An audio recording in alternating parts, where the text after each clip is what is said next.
It ain't the left side or the right side, and it must be the FinSide. Thank you, Solo D. Welcome to another episode of On the FinSide here with Kat and Paul.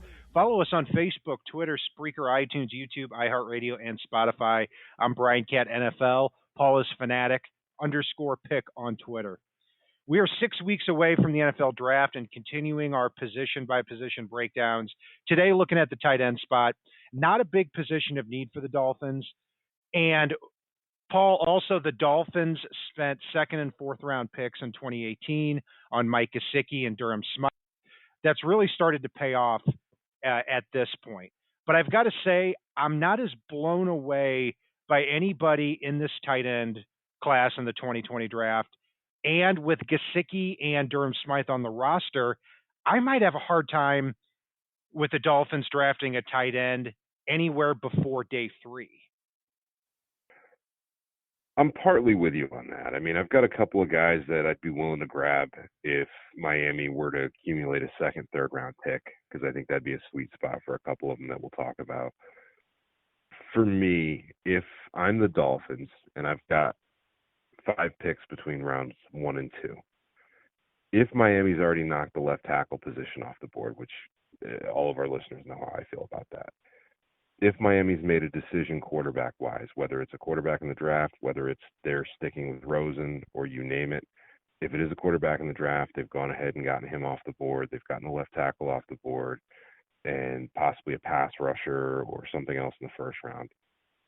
If they were to view Cole Kmet as the next Rob Gronkowski, I would be absolutely fine with them using either of the second-round picks. I'd learn to live with it as far as pick 26 if they've already knocked those other 2 check marks off the board. Cole Kmet has the potential to be a special talent, and if they grade him out of the park and they want to go with him to pair with Gesicki, I'd find a way to be okay with that, just because, you know, if you get the next Gronk, I can stomach that 2 tight end set with him and Gesicki being just an absolute mismatch and monsters for opposing defenses. I could see that as a possibility if O'Shea were still here, because O'Shea really emphasized the 2 and 3 tight end sets. You know, we saw how much we saw Clive Wolfert on the roster last year and on the field more than we would have liked. But yeah, see, Cole Kmet is somebody. Actually, he's the nephew of former Dolphin Jeff Zgonina. If people remember him from back in the day. He is the best all-around tight end in this class. 6'6", 262, ran a 4.7 40. His vertical was 37 inches. Put up, almost wide receiver type numbers at the scouting combine. And I think he surprised a lot of people by coming out early. I could see Gesicki and Kmet in 2 tight end sets if Chan Gailey were willing to use them more often. And if you take a look at him historically, he's not somebody who emphasizes the tight end spot a lot. He's not, but he has in the past. I mean, one of the things I really like about Gailey's offenses through the years, and CK had a great thread on this, but Gailey has adapted that spread offense to utilize the personnel that he has. And given that fact, you give him some mismatch pieces. I think Gailey's going to find a way to work the 2 of them in. I think he's going to try to get his best 11 on the field with that spread offense and adapt it to the personnel. So if they were to take Kmet, I believe he's the next Gronkowski. We saw the emergence of Gesicki last year. I think Chan Gailey's going to have a little bit of fun, even if he spends a little bit later nights developing what he wants to do offensively with those guys on the roster. I wouldn't be shocked, and I wouldn't hate it. But if they were to grab any other tight end before round 3 with an extra pick, I'd be pretty upset, because looking at this class, there's a lot of high upside players with some development needed. There's question marks for each of the tight ends after Kmet in this draft. So yeah, could be intriguing. I mean, there's a high ceiling for a few of them, but could be intriguing. There are a few of them, and with Cole Kmet, you had him mocked in the first round. you've always liked this guy, and so you view him as a legitimate first round talent. So I can, from where you're sitting, I can certainly see that. And yeah, 6'6", 262, has the bloodlines. His father also was a fourth round pick of the Bills back in the 90s, so he's got the bloodlines to go along with it too. Um, I see him as somebody also who needs to add on a little bit of weight, but that's something that you could possibly do when you get in the NFL. And now maybe he gets up to the 6'6", 270, 275 range. He's somebody I would still have a hard time taking uh, in day one or day two, but very simply because of, to me, the lack of need at tight end. My top guy is either Komet or a Dayton tight end, Adam Troutman. And he's somebody that went down to Senior Bowl week and really shot up the draft boards. Kind of played with a chip on his shoulder. And he also has the ability to block inline too. When he went to the combine too, and the one drill that I pay a lot of attention to is a 3-cone drill because it measures the agility of a tight end a little bit more. And he ran a 6.78. No tight end had even better than a 7.0. So showed some of that agility, but it didn't quite have the rest of those numbers. But if you're getting down to pick 130 in the fourth round and Adam Troutman falls because of the level of competition, he's somebody I might consider as a best player available. Also from the University of Missouri, a team that I'm a big fan of, and my whole family really is, Albert, we just call him Albert O, but Albert Ukuwebanam from Missouri, 6'6", 258, ran a 4.49. And when you look at him out there on the field, not a very physical player. But I see the comparisons with him and Jimmy Graham just from a traits perspective, because he basically lined up at wide receiver for Mizzou. And sometimes I think people may be overthinking this guy a little bit because of the physical traits that he brings to the spot. So that's somebody in the fourth round if he falls to that spot because of the lack of production here over the last 2 years and the injuries with him, somebody I might consider late in the fourth round. So, Paul, who else jumps out for you on your radar? Yeah, I'm glad you mentioned Troutman. This is going to be one of those weird positions. I have a round 3.5. Basically, I don't want to use that first pick in the third because of the need aspect that you mentioned.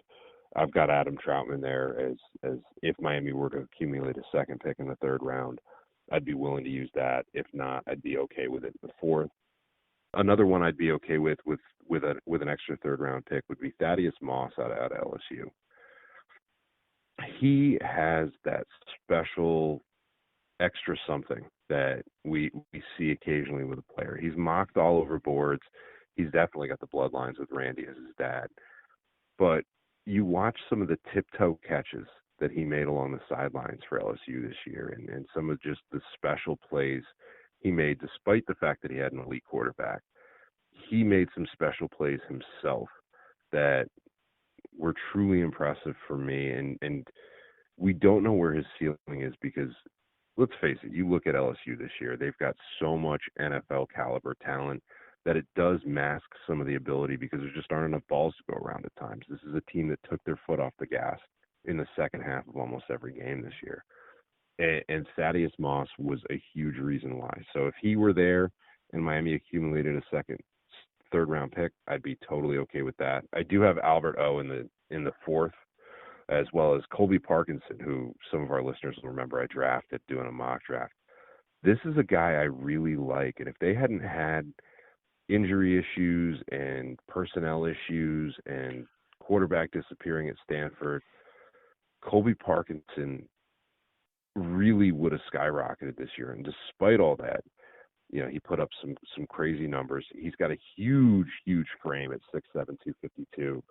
He ran a little bit slow at the combine, but I'm okay with that because he doesn't need to get that separation, not only because of his height, but if you watch his tape, he uses his entire body to box out defenders without causing pass interference from himself and really put himself in position with his huge frame to pull that ball in and make some special plays. So he's another one I'd take in the fourth.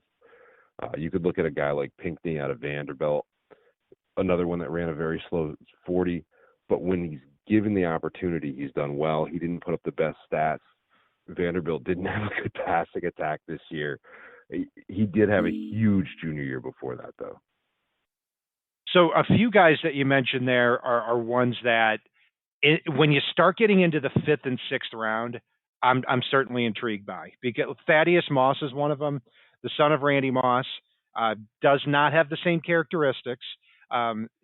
He did show that he kind of has that it factor you were talking about. You know, has that ability to get open, and the bigger the game, the better he played. And what I also like too is he can block in line. And I think if for what the Dolphins are looking for in an offense that is not expected to use a lot of multiple tight end sets, then I think you're going to have somebody like Thaddeus Moss who's going to be able to line up as that 6th offensive lineman and surprise you in the passing game. So he's somebody that's of interest. Stephen Sullivan is somebody that also played at LSU that we've talked about quite a bit. 6'5", 260, had an 85-inch wingspan. So he certainly has the measurables. The big question is, how does he let Thaddeus Moss beat him out? And why did he never kind of take his game to that next level at LSU? Jared Pinkney is an interesting one because he too can be an inline blocking tight end.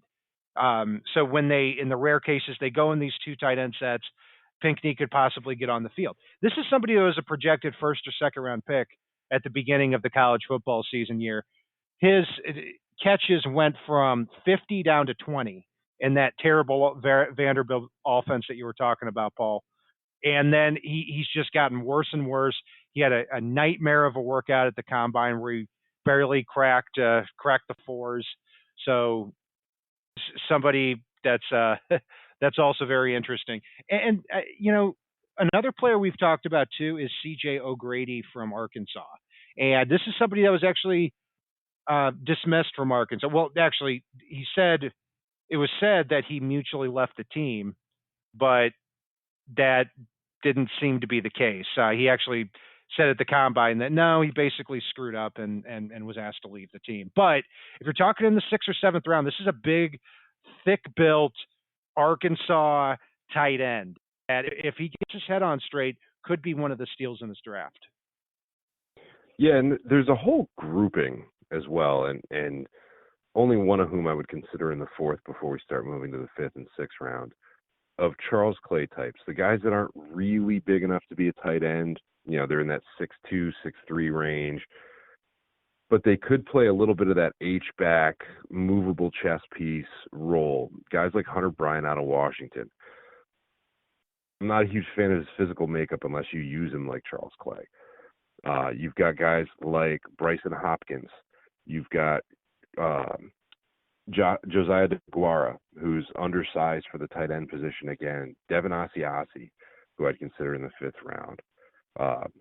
Charlie Tumapoiua out of Portland State. Yeah, that's guy, correct. You know, you basically say Tua and then act like you got a mouthful of M&Ms, and you got it. All of these guys are intriguing ones that, depending on what Gailey wants to do with the offense, I could see the potential for Miami to look at as far as a movable piece that you can place just about anywhere. He's not going to excel at any position. But again, they're the guys that can do a little bit of this, a little bit of that, and with the right coaching, could really be an effective role player in the later rounds. Yeah, and tight end gets interesting on day 3 because the Dolphins are expected to have somewhere between 7 and 9 picks in the 4th through 7th rounds, and that's where these players start to get interesting. You know, we each had a tight end in our 7-round Dolphins mock draft. I'm sure we will again when we do the next one. Yeah, Bryson Hopkins and Hunter Bryan are 2 interesting players because you're right, they do kind of fit that Charles Clay type of mold where they've got really good hands and natural receiving instincts, but not the best size. They can't block worth a lick, so they're going to have to make all their money there in the receiving game, and then that starts to really overlap with Mike Gesicki. Yeah, and after you get past that H-back grouping, there's another grouping here that has all the tools but needs a little bit of development, whether it's blocking like Harrison Bryan out of Florida Atlantic. He'd be 6'4", 242, just big enough. He had 1,000 receiving yards in 2019, but his blocking is just non-existent, though he has the size that gets with the right coaching staff, gets his strength up a little bit. It's possible. Shawn Mckeon out of Michigan, a guy that really didn't get utilized a lot, but at 6'5", 238, has that wingspan and build to really be able to be a threat at the next level if he gets the coaching staff that can pull it out of him. Stephen Sullivan, who you mentioned, I'd consider in the sixth. I'm intrigued by just because, again, a team that had to take their foot off the gas at halftime and had more weapons than they knew what to do with for LSU this year is really a team that might have some of those unearthed stones that you can get later in the draft. I'd be willing to take a look at Sullivan. And another one there would be Dalton Keane out of Virginia Tech. 6'5", 253. His speed is average, but he's got the tools, even though he didn't have the best coaching staff at Virginia Tech.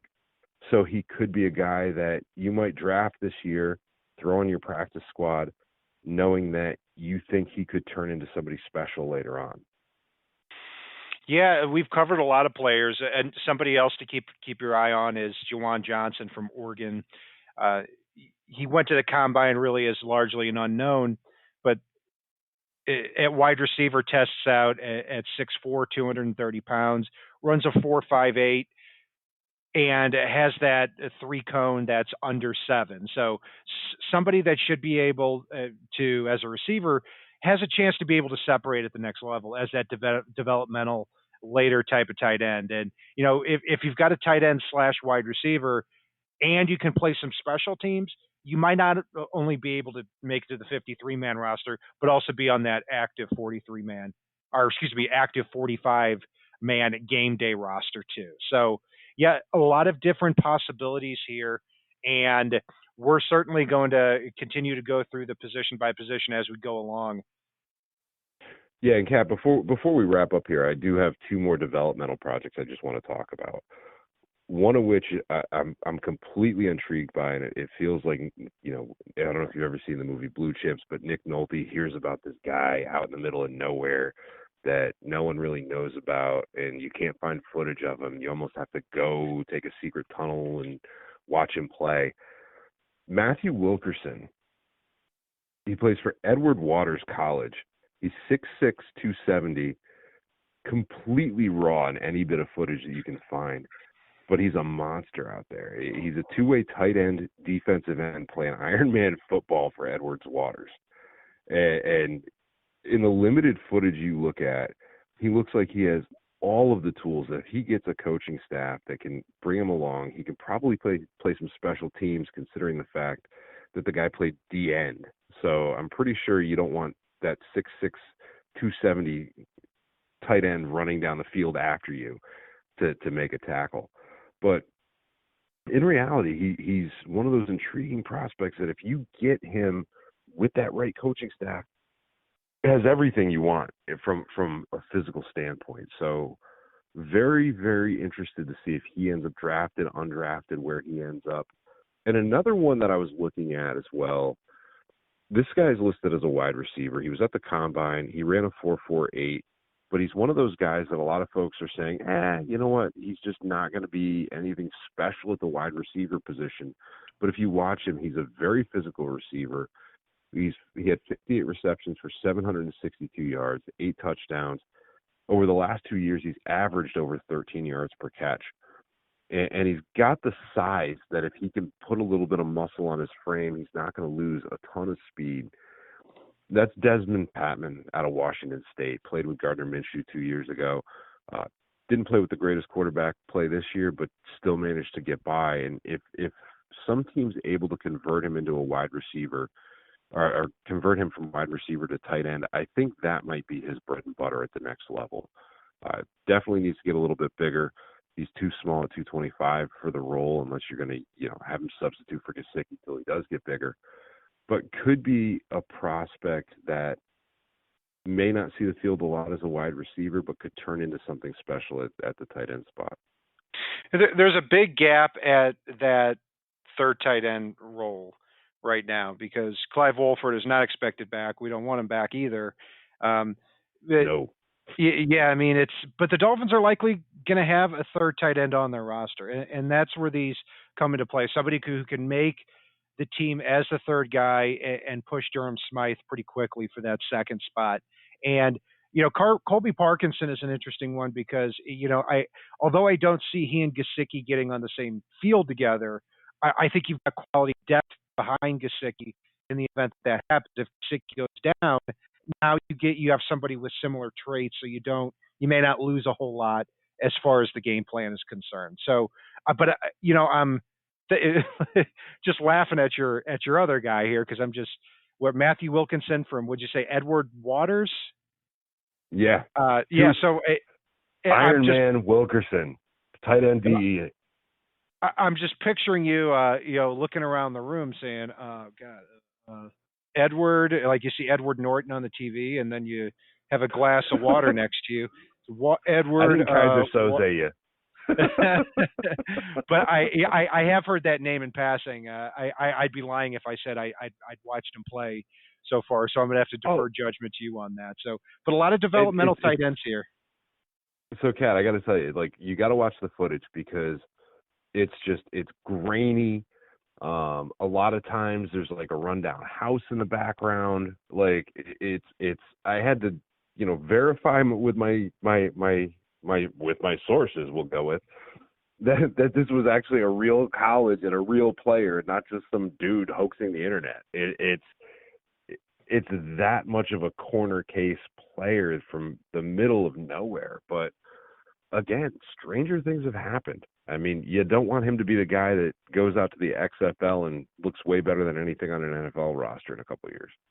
Yeah, it's quite possible. I remember, a while ago, the Bills drafted a tight end named Bobby Collins back in the 4th round. I think he went to South Alabama State or something like that. And watching the film, it looked like it looked like you're recording one of your kids' football games, and you see a freak out there. But a lot of developmental tight ends here as we approach the 2020 NFL draft. We've run through quite a bit of them. We'll deep it.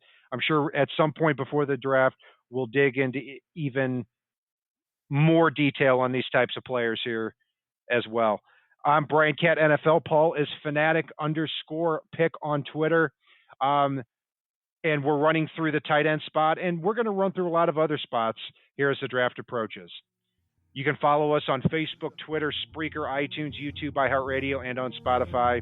And if it's not on the right side and it's not on the left side, it is on the FinSide. Solo D, take us home. It ain't the left side or the right side, then it must be the FinSide. It ain't the left side or the right side, then it must be the FinSide. Listen, Dolphins fans across the land all tuning in to see what Bryan Cat and Paul